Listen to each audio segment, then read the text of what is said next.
Welcome back to another innovation review. Today, we're going to be checking out the hammer from Ecotric.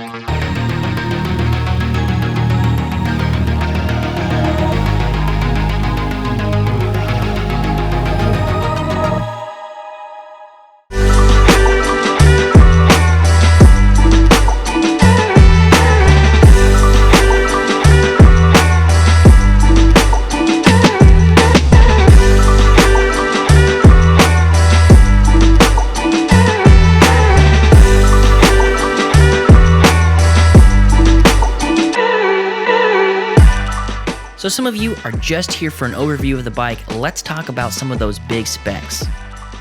We've got a 1000 watt rear hub motor, 48 volt, 13 amp hour lockable removable battery, throttle and pedal assist, top speed of 28 miles per hour, hydraulic disc brakes, a price tag of $1,500, and a cool retro vibe. So right off the bat, it looks like something that's very comfortable, something you could cruise around on the boardwalks, maybe on some tightly packed sand. It's also marketed as a snow bike, and that's probably something it could handle. However, it just denotes a beach sort of vibe to me. So I bet you it would handle itself pretty well in the snow. However, to me, this is really just kind of a beach cruiser.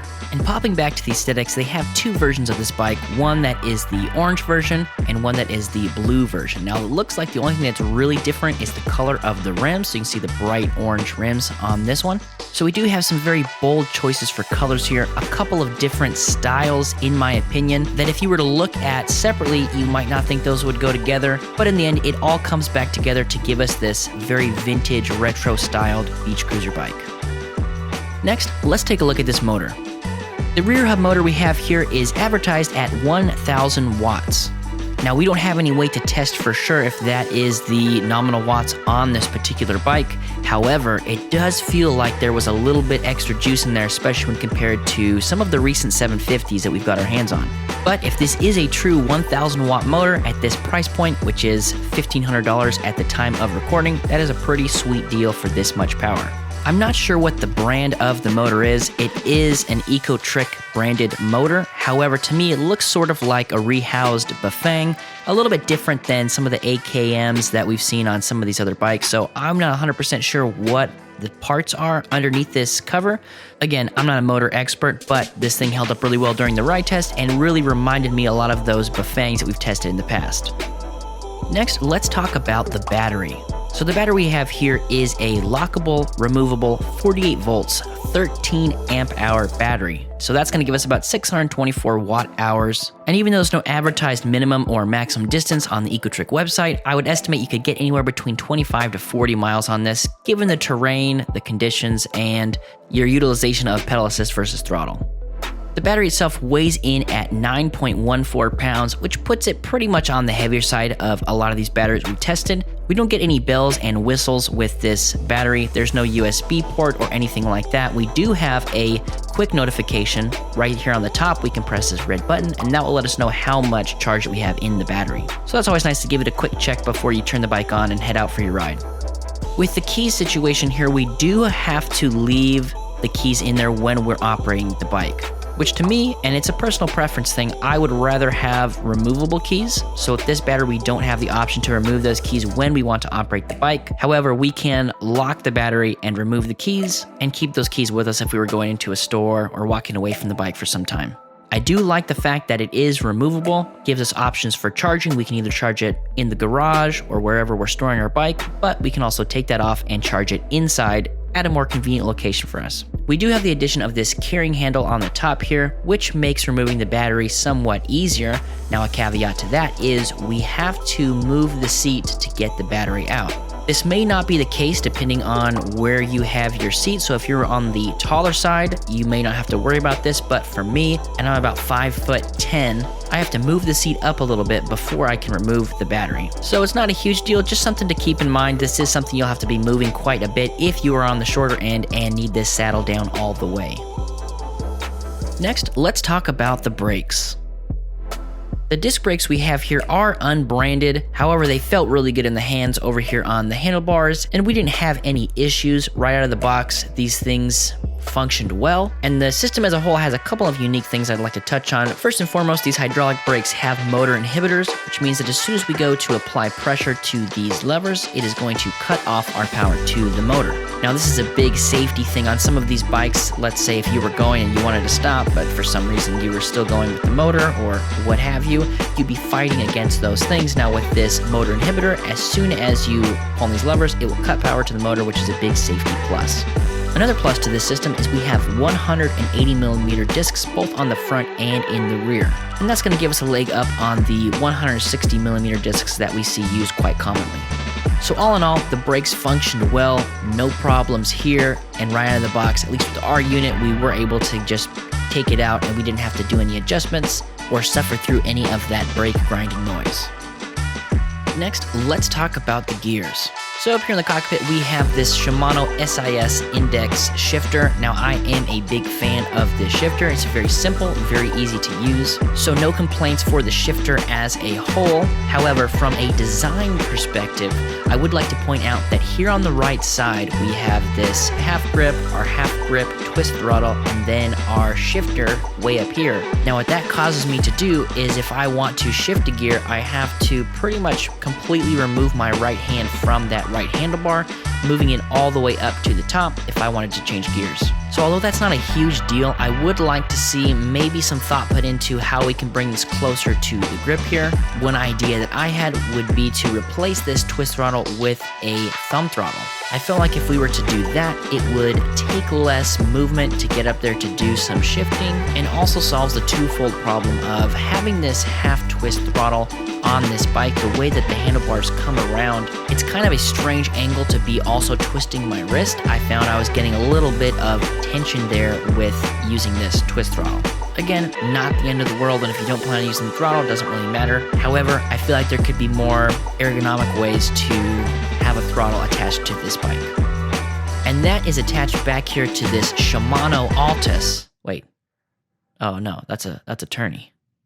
Oh, okay. Look at me fact checking myself. So that's connected to this Shimano tourney derailleur back here, and one of the things that I noted with at least the unit that we got, it probably could have used some adjustments. Now, I am not an expert in adjusting gears, this, that, and the other. I'm sure it's not a very difficult thing to do. In fact, I know it's not a very difficult thing to do. All that being said, I feel like a few adjustments to the derailleur here would give you some buttery smooth shifting, and if you were able to do that, matching it with this motor that performed really well, honestly, in our opinion, you would have an even better riding experience. Next, let's talk about the extras. There's only two things here I would classify as being extra on this bike. One would be this front headlight. Now, the front headlight itself looks really cool. It's got this big, shiny, vintage look. It's not actually metallic, it is a plastic. It's also not connected to the bike's battery source, so you do have to replace the battery. I couldn't figure out exactly how to get in there, so I'm not sure what battery that this takes, but it is something you may have to replace down the road if you do use the light quite a bit. From a brightness perspective, it really wasn't that bright. It is a little bit unfair to judge it outside, however, I did ride it later in the evening. I also tested it out in a garage. It really isn't that bright, and it is not very dispersive. It's very cylindrical, very tubular, as if you were shining a flashlight through a smaller tube. From a looks perspective, I think it looks pretty cool. I feel like it matches the bike pretty well, but from a usability perspective, I'm not sure I would be comfortable riding this bike at night. However, from a safety perspective, it is going to be a light source that will let cars know you're there. So it's cool that it's included. I like that it matches the style, but there are a couple downsides in my opinion. The other extra, and one of my favorite parts, is actually this suspension seat post. This seat post is an EXA form suspension seat post. I'm not sure about all of the specs or the details. All I know is it was a pleasure to ride. They also offer fenders for this particular bike, however, they don't come stock. And if I was to get this bike, I would probably want those fenders included. Adding some high-grade plastic fenders to this particular bike would probably bring the value up a little bit in my opinion.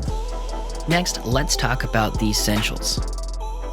So the Hammer ships with 2 keys, a 2 amp D-Power battery charger. They also include this little bell here. I didn't install it for the review. I didn't feel like I needed it, but they do include that in the packaging as well. It comes with all of the tools to assemble your bike and the user manual. Next, let's talk about the suspension. So the Hammer comes equipped with this adjustable front fork suspension here. I'm not positive what the deformation is on this particular model. However, after riding it around for a while, I think it probably falls around that 35mm range as far as the deformation goes. The other form of suspension we get here is going to come from that C-post. We already mentioned it. It's that EXA form suspension C-post. And as I mentioned, I am a big fan of this. Fits the bike really well. I feel like it fits the use case really well.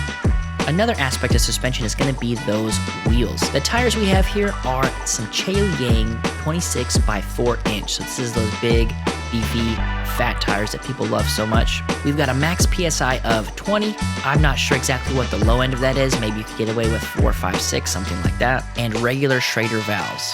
Now we don't get any sidewall reflective striping or puncture protection here, but as I mentioned earlier, this probably isn't a bike I would choose to ride at night, so if you had to ride it at night, the only sort of safety features we have here are going to be that little light in the front, and then we do have some reflectors here in the spokes. Next, let's talk about the controls. So we've got the display fired on here, and you can see some of the readouts. We've got battery level, we've got the odometer, we've got the speed, we have got the mode that we're in, and the level of pedal assist. To raise pedal assist, we're just going to press up on the keypad over here, and to lower pedal assist, we are just going to press on the down button over here. Something to note here is that with this keypad and computer, these are both things that you have to install yourself. Not a huge deal, and honestly, it does give you a little bit of flexibility as far as where you want to put this monitor, where you would like to put the keypad. I just chose to install the computer right here in the center of the handlebars, and then I brought that keypad as far back as I can over to the left. I also chose to wrap that cord around the handlebar as I went up. That way, it just kind of kept it from, flapping around, kept it nice and tight to the handlebars there. Another note here is that when you turn the bike on, it automatically comes up into pedal assist level 1. So as soon as you turn the bike on, it'll turn on and you'll be in pedal assist level 1. One of the reasons that this is important to note is that as soon as you turn the bike on, it'll be in pedal assist level 1, meaning that throttle will be active. Since it's a half twist throttle, it's just important to remember that once the bike is on, that is going to be live. To get into the advanced settings, you're going to hold down the up and down arrow keys. That's going to bring up our positions menu. Position 1 is going to be the brightness of our LCD screen. Theoretically, you could lower this down in different light situations or to conserve battery. I'm not sure exactly how much extra battery you'll get by lowering your LCD display, but it's up to you, it's personal preference. Position number 2 is going to be choosing between miles per hour or kilometers per hour. Position number 3 is going to be the voltage. So we got this 48 volt battery, so we are going to leave this on 48. Position 4 is going to be the sleep time interval, which means that if we have the bike on and we haven't done anything for 4-5 minutes, then the bike will shut off to conserve power. You can adjust this to up to an hour. Position 5 allows you to change how many levels of pedal assist that you have. So it's not like you're going to be going faster if you choose 3, 5, or 9. It just breaks it up in a different way, and it's personal preference. So 0 would be 3 levels, 1 would be 5 levels, and then 2 would be 9 levels of pedal assist. Position 6 is going to be wheel size. So right now these are set on 26 because we've got those 26 by 4 inch tires. Position 7 is going to be the speed limit. You'll notice here it is set to 32 kilometers per hour, which is the reason we weren't getting up to that full 28. You would just adjust this to 45 kilometers per hour, and then you'd be able to hit that class 3, 28 miles per hour.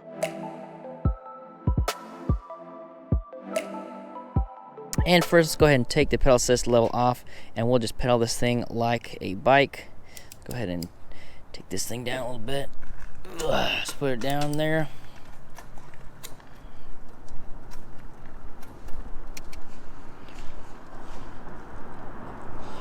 So we got it in second gear right now. Shifting's not horrible. Definitely probably could be tuned up just a little bit. And as far as the pedal geometry goes, that is pretty good as well. I'm going to pop that up into third. Pretty good shift there. Pop up into fourth. Sorry if the audio is wavering a little bit. A fly landed in my eye. Still might be there actually. All right, let's go up into fifth. Now, one thing to note, just as we're shifting right here, the way that they have this set up with this kind of bigger half grip throttle, it forces you to really reach up here. I mean, I'm reaching almost 5-6 inches just to change the gear. In most scenarios, especially the place you're going to be riding this, probably not a big deal. However, just something to, you know, keep in mind because we're using that big half twist throttle here.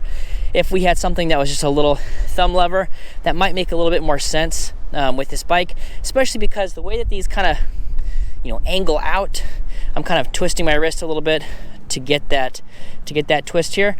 So something they might think about doing is adding a thumb throttle here, and then that will bring this over a lot closer, and that won't be a big issue.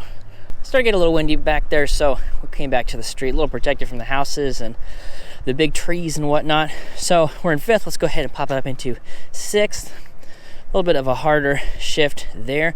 Now, one thing to point out that I really like is that with this display here, it is going to show us how fast we're going, even though the motor is not working, because we're just, you know, pedaling this thing in bicycle mode right now. Go ahead and pop up to 7th.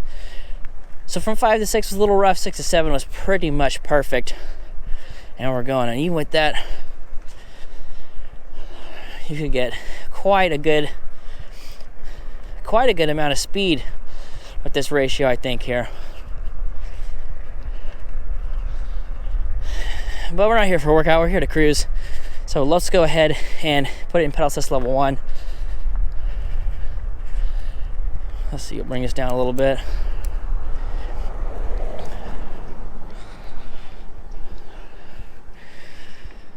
All right, so we're in pedal assist level 1. Let's go ahead and get going. So we got about 3/4 of a rotation before pedal assist level 1 started to kick off. Now we've got this straight out of the box, so the way that it comes, we haven't messed with anything in there. Let's see. Pedal assist level 2. 2 is going to bring us up to that 11, 12 miles an hour.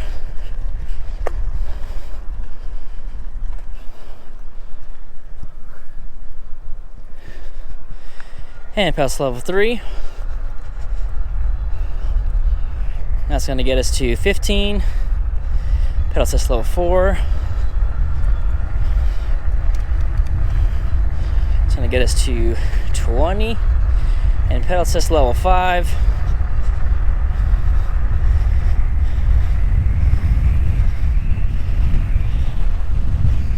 That is going to get us, I guess, still right about that 20 miles an hour there.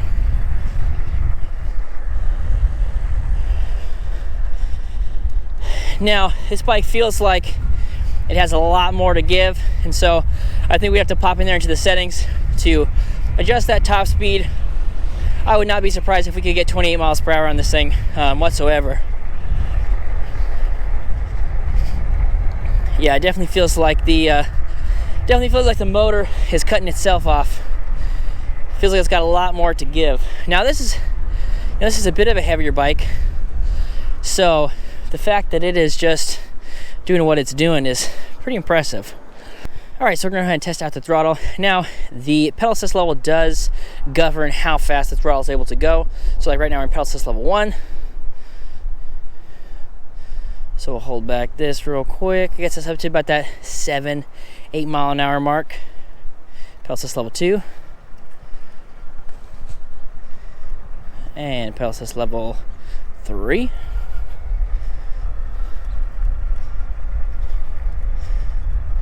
About to that 15, pedal assist level 4. And get us to that 18 miles an hour.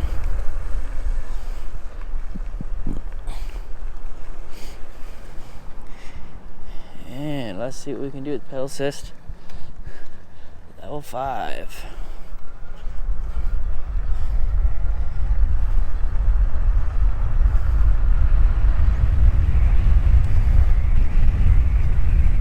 Oh, I was supposed to be using the throttle there, wasn't I? Let's try that again. Let's try it again, okay?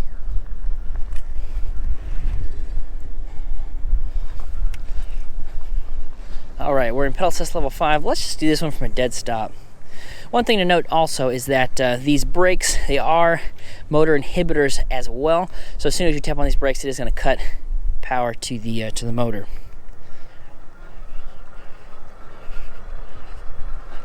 Pick up nice and quick.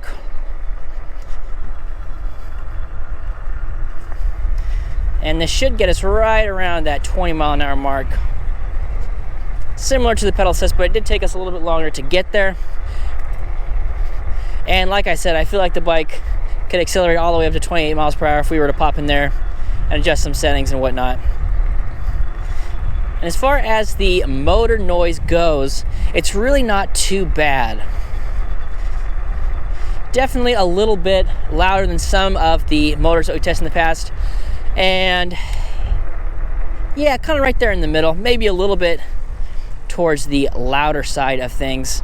But, you know, again, something I usually talk about is that we do have these big, 4-inch wide tires with those nice big knobs on there.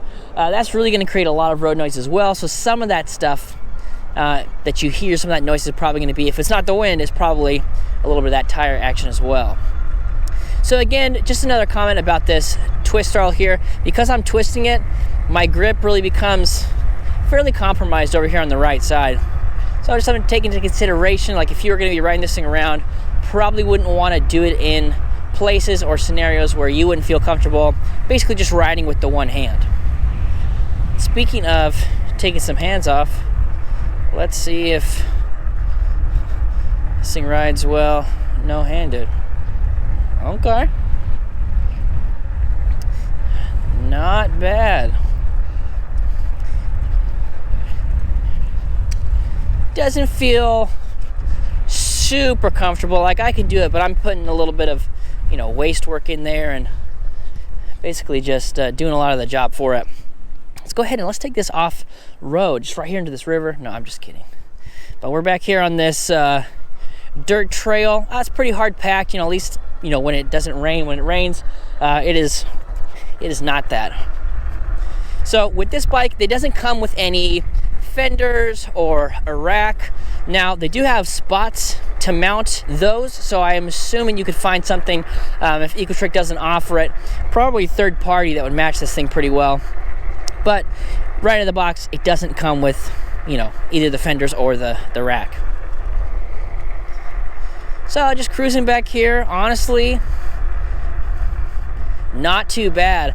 I thought that seat post suspension was something for maybe people with back problems, or maybe we're going on really long rides, or they had some sort of a pre-existing condition. But after riding this around, because this is the first seat post suspension I've ridden on a bike, especially the first one I've seen that comes stock on a bike, I'm enjoying it. It's nice. It's very cushiony. The ride is just super smooth. So pretty big fan of the old butt cushion here.